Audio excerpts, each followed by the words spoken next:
Cette ligne rouge représente l'évolution de la quantité de banquise sur la planète en 2016. Pour la première fois depuis que des mesures systématiques sont menées, l'étendue totale de banquise décroche. Elle ne s'est pas reconstituée entre fin août et fin novembre, contrairement aux années précédentes.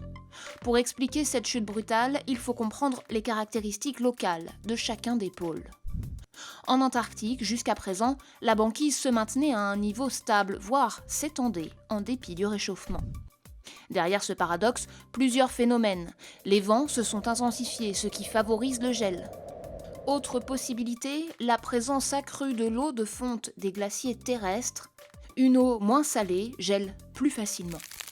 Enfin, même si elles augmentent globalement sur Terre, en Antarctique, les températures restent encore très fréquemment en dessous de 0 degré. Au pôle Nord, en revanche, l'Arctique, la surface de la banquise se réduit comme une peau de chagrin depuis des décennies. Pour leurs observations, les scientifiques se réfèrent à son étendue à la fin de l'été, l'étendue estivale.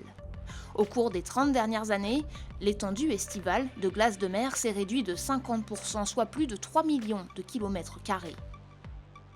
Cette animation de la NASA est sans équivoque.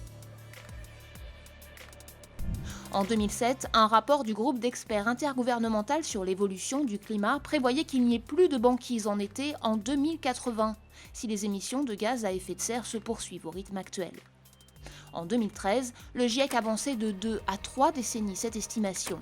Mais si rien ne change, l'étendue estivale de l'océan Arctique pourrait bien être réduite à néant bien plus tôt encore.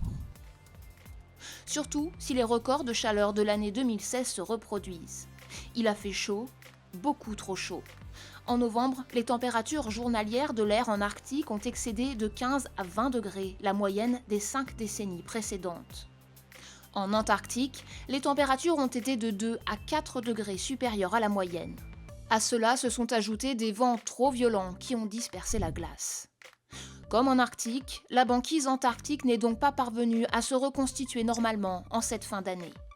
Résultat, en novembre 2016, l'étendue globale des glaces de mer n'a jamais été aussi basse à cette période. Un cercle vicieux pour le climat, car la banquise reflète les rayons du soleil et joue ainsi un rôle d'isolant entre l'océan et l'atmosphère pour préserver un air froid qui lui-même permet à la banquise de se reconstituer.